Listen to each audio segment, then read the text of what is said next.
Hidup berparokian itu kadang-kadang kita salah kaprah, salah paham bahwa oh istilah ini maksudnya untuk apa, istilah ini maksudnya untuk apa. Misalnya ada kita kenal intensi, stipendium, jurastole, nanti ada beberapa lagi yang lain akan dijelaskan. Kita kadang-kadang jadi kami sangat mengharapkan Bapak Ibu mohon menyimak baik-baik penjelasan materi ini. Selamat malam, shalom. Salve.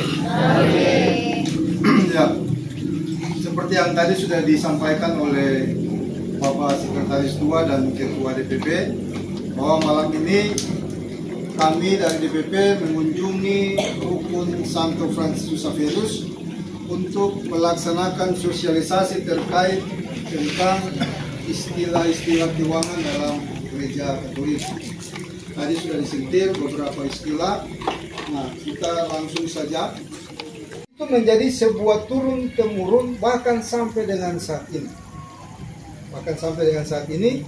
Sehingga ketika para rasul pada zaman dahulu, kalau dibandingkan dengan sekarang itu seperti para pastor itu yang mereka mewakili para rasul zaman dahulu sampai sekarang. Nah, pada saat ini ketika itu diimplementasikan sampai sekarang, maka kebiasaan itu berlanjut terus untuk kita menghidupi pelayan kita atau rasul kita di zaman yang canggih ini, yaitu para pastor. Nah, dalam kisah para rasul pasal 2 ayat 1-47, ini dia menyatakan bahwa menelusuri persekutuan umat mula-mula. Jadi apa yang tadi saya sudah jelaskan, umat mula-mula, kehidupan umat mula-mula, pola persekutuan yang memperhatikan sesamanya secara langsung. Berbeda saat ini orang cenderung individualis. Kalau dibandingkan dengan yang dulu, mereka kompak, hidup sama-sama. Kalau di zaman yang canggih ini, walaupun kita hidup secara individualistis, namun tetap kita masih terikat pada gereja untuk bisa para pelayan dan lain-lain. Jadi, Bapak Ibu, kita tetap memberikan stipendium dan jurastole, ini membantu untuk kesejahteraan. Terima kasih atas kesempatan yang diberikan. Ada dua hal yang saya ingin tahu. Yang pertama itu tadi Pak Beni bilang begini, menyangkut hal intensi itu yang kebiasaan terjadi sekarang ini. Hari Minggu baru orang bawa ke gereja, bahkan semua misa, sementara misa jalan orang masih bawa masuk lagi. Padahal ada buku pencatatan intensi. Kesempatan malam ini saya mohon kesediaan untuk buku pencatatan intensi ini diadakan, sehingga lalu umat memiliki kesadaran bahwa tidak pada saat misa baru dibawa, tetapi hari Sabtu itu sudah dibawa.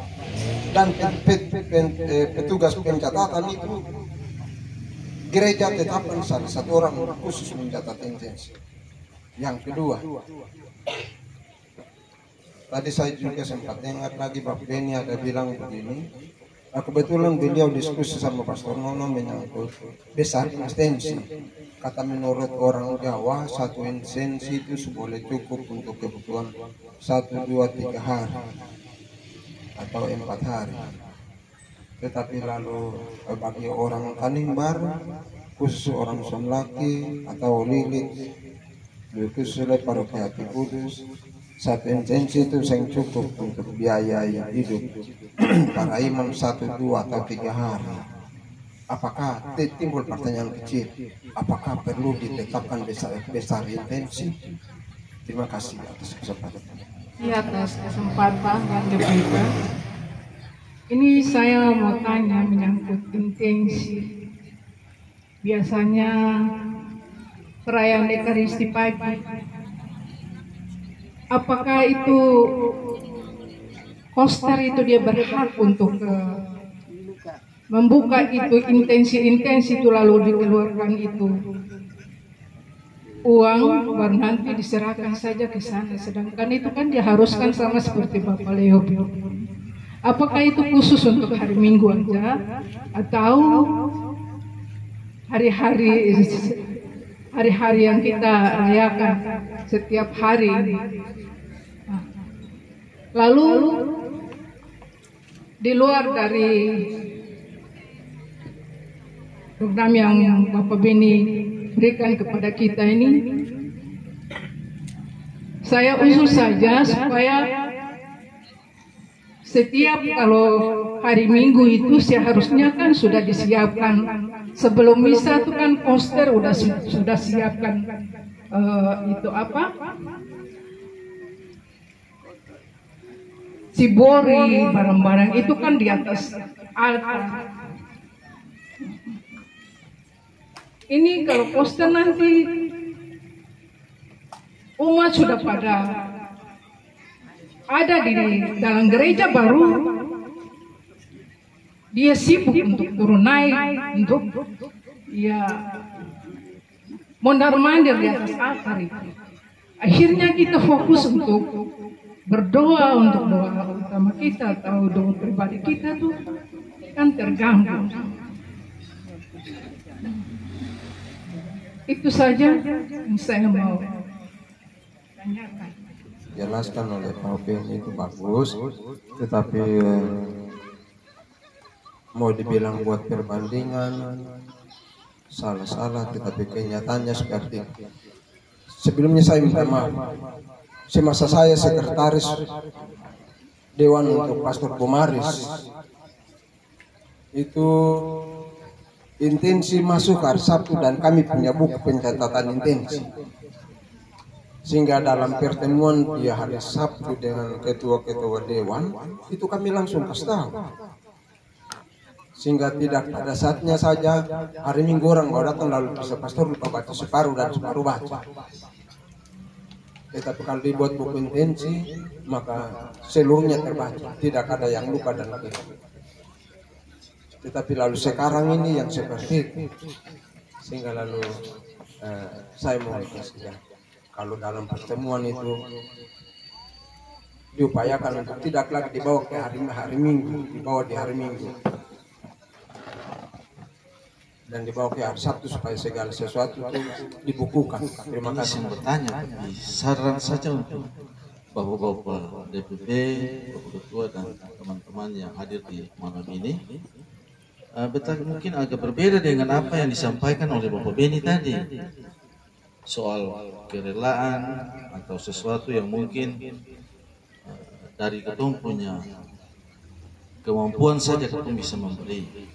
Tapi kita kira dari berbagai perspektif dan pengalaman ketong selama ada di beberapa tempat, mungkin Pak Beni, Pak Neles ini suka bermain dengan standar biaya.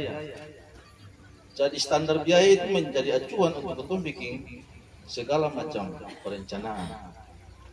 Nah, kita kira di dalam situasi hidup gereja ini itu juga penting supaya umat tidak ada dalam situasi bingung atau lalu kemudian ketemu satu bisa cemburu atau bahkan menyalahkan yang lain. Kenapa saya kasih sekian? Sana kasih sekian. Biasa itu terjadi.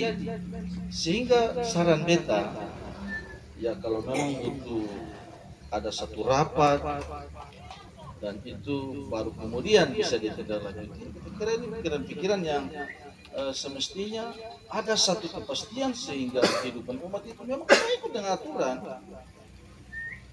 Kesadaran, kerelaan itu betul harus ada, tapi kepastian itu harus kita jaminkan kepada umat supaya kita ikut aturan yang memang sudah ada di gereja. Konsekuensi dari umat Katolik ikut aturan yang ditetapkan oleh gereja. Mungkin itu saran beta. Kalau agak berlebihan, mohon maaf. Terima kasih, selamat malam. Salam. Hari ini kita undang dengan hormat Bapak Ketua DPP akan menyampaikan arahan penutup sekaligus merangkum pertanyaan-pertanyaan Bapak Ibu tadi sehingga apa yang disampaikan oleh Bapak Ibu bisa terjawab. Untuk itu kami mengundang partisipasi dalam giat di malam hari ini. Saya mau sampaikan bahwa dari rukun ke rukun memang kami didampingi oleh Komsos sehingga baik materi yang disampaikan maupun usul saran Bapak Ibu direkord secara digital, terekam secara digital, titik koma juga tidak akan kami lupa. Nah, ini menjadi referensi bagi kami. Setelah dibuat perekapan, lalu akan dilaporkan kepada pastor paroki, lalu kita menunggu keputusan pastor paroki seperti apa. Karena memang orang Katolik itu kan harus sesuai dengan arahan otoritas, bukan kita harus memberikan keputusan, karena memang otoritas yang mempunyai kewenangan untuk memutuskan. Saya sepakat dengan beberapa usul tadi, saya dari Bapak Leo, ketetapan dan tadi dari Ibu Fenya Puain, itu banyak juga dari rukun-rukun yang sebelum sudah usul lagi supaya tidak mengganggu kekusukan dalam misa atau ibadah. Jangan lagi ada orang-orang yang lalu lalang yang tidak perlu lagi. Bapak Lontar, soal intensi misa ini yang kita jalan sekarang masih sebuah kebiasaan. Saya berharap sama dengan Bapak punya usul, saya sepakat. Nanti setelah ini masih ada kurang lebih 2 rukun lagi selesai. Kita akan laporkan kepada pastor hasilnya. Mungkin penerapannya seperti begitu lebih bagus supaya tertata dengan baik, dia punya sisi administrasinya. Lalu yang terakhir dari Bapak Ate. Iya. Bapak Ate ini saya sepakat juga untuk dunia modern sekarang memang harus seperti begitu. Ya, memang kan bicara derma ini kan orang bicara ikhlas lah, jadi kadang-kadang jadi jadi si malakama juga. Tapi saya berharap bahwa ini masukannya bagus. Pastor sudah akan putuskan nanti. Oh, pastor mau kata ketetapan saya 10.000 kah, satu intensi atau perwujud, terserah, itu pastor punya kewenangan nanti kemudian. Atau misalnya derma 10.000 atau mau iuras tole 250. Memang saya juga harus sampaikan bahwa kalau kita bicara iuras tole juga ada beberapa agenda, misalnya soal krisma sambut baru itu biasanya ada iuras tole, tapi di situ juga ada item-item yang harus ditambahkan. Dan biasanya Bapak Emus lebih paham. Tadi saya larang Bapak Emus jangan bertanya, karena kalau Bapak Emus bertanya, Bapak Emus jawab sendiri nanti. Jadi misalnya dalam sambut baru atau krisma misalnya begitu, selain iuras tole juga ada ditambahkan dengan misalnya ada biaya pembinaan atau ada biaya sekretariat atau misalnya ada kesepakatan dari orang tua untuk menambahkan biaya konsumsi misalnya. Jadi ini sebenarnya dia tidak terlalu harus baku soal ketetapan dalam konteks-konteks seperti begitu, tapi yang penting bahwa kesadaran umat untuk memberi, karena kalau kita perhatikan dari tadi, baik stipendium, iuras tole, persembahan maupun kolektif, itu semua disebut derma. Derma itu tidak ada bilang unsur paksaan di situ. Derma itu memberi dengan ikhlas hati. Jadi kalau besok mungkin sama Bapak yang bilang Olilit ini sudah maju, kita mulai memberi derma dengan barcode. Orang bilang pakai HP aja begitulah, barcode aja begitu. Mungkin nanti langsung Ibu Ketua Rukun maju pertama sekali untuk barcode. Jadi Bapak Ibu, ini kita punya sosialisasi ini supaya umat paham dulu, umat paham terkait dengan istilah-istilah, jangan rancu lagi. Misalnya orang bilang stipendium, berarti stipendium itu dia ada hubungan dengan apa? Intensi, toh? Intensi dia ada hubungan dengan stipendium. Jadi kalau intensi uang yang di dalam disebut stipendium, iuras stole beda, itu pastor melayani dengan menggunakan stola. Dan kalau mau memberikan kepada awam yang pimpin ibadah, misalnya ibadah 3 malam atau mengantar jenazah ke pemakaman, jangan lagi disebut iuras stole, kita sebut saja ucapan terima kasih. Itu beberapa poin yang mungkin harus umat paham. Dan terakhir saya mau bilang ini, saya di semua rukun yang sudah dilalui, saya mengajak umat rukun kita buat kesepakatan terkait dengan kedukaan, supaya ini menjadi laporan kami 100% kepada pastor paroki bahwa harus seperti ini umat mau begini. Tentang yang kita bilang derma duka, derma melayat itu, saya mengajak umat semua kita sepakat bahwa jangan lagi disebut derma melayat, kita sebut sumbangan duka. Karena setelah kita sebut sebagai sumbangan duka, maka 100% milik keluarga yang berduka. Dan dari rukun ke rukun kami sampaikan bahwa kita harus sepakat ini. Jadi Bapak Ibu, mohon maaf, jangan lagi ada bilang kalau dalam melayat, jangan lagi bilang tentang derma duka. Beda kalau ada derma misa 7 malam atau 3 malam ibadah, itu beda. Tapi pada saat jenazah masih ada, lalu ada sumbangan-sumbangan itu kita sebut saja sumbangan duka. Sepakat ya Bapak Ibu? Ya. Demikian Bapak Ibu, beberapa hal yang mungkin boleh kami sampaikan mewakili teman-teman DPP yang hadir. Kami mohon maaf apabila masih ada hal-hal yang kurang berkenan di Bapak Ibu sekalian. Semoga bisa kita perbaiki bersama untuk kemajuan paroki kita yang tercipta di ke depan. Dan terakhir, nanti setelah dari sini masih ada 2 rukun, kami akan rekapan lalu lapor kepada pastor paroki. Apa yang akan pastor paroki sampaikan kita akan buat secara tertulis dan akan disampaikan kepada Bapak Ibu umat rukun sekalian melalui ketua rukun. Demikian Bapak Ibu, atas perhatian kita kami ucapkan terima kasih. Tuhan memberkati kita selalu. Salam. Mari kita beri aplaus yang meriah untuk kita semua. Baik, kami kembalikan mic ke Ibu Ketua Rukun. Pada Ibu silakan. Baik, Bapak Ibu umat rukun yang dikasihi oleh Tuhan kita Yesus Kristus, Ketua Dewan bersama dengan pengurus inti, Bapak Wakil Ketua, Bapak Sek 1, Sek 2, dan juga Komsos yang hadir di rukun kami malam ini.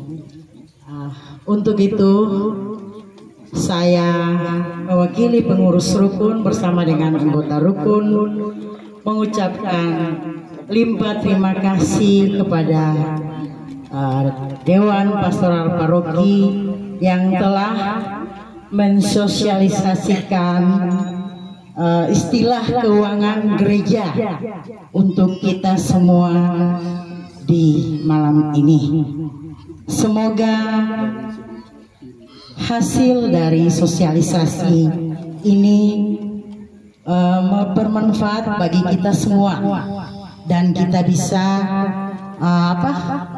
mengaplikasikannya dalam kehidupan kita sehari-hari sesuai dengan apa yang menjadi ketetapan dari gereja kita, yaitu Gereja Hati Kudus Yesus Olilit Barat. Dan kita semua juga harus mematuhi apapun itu yang menjadi keputusan gereja di dalam paroki kita ini. Sekian dan terima kasih untuk kita semua. Semoga Tuhan memberkati kita. Shalom, salve.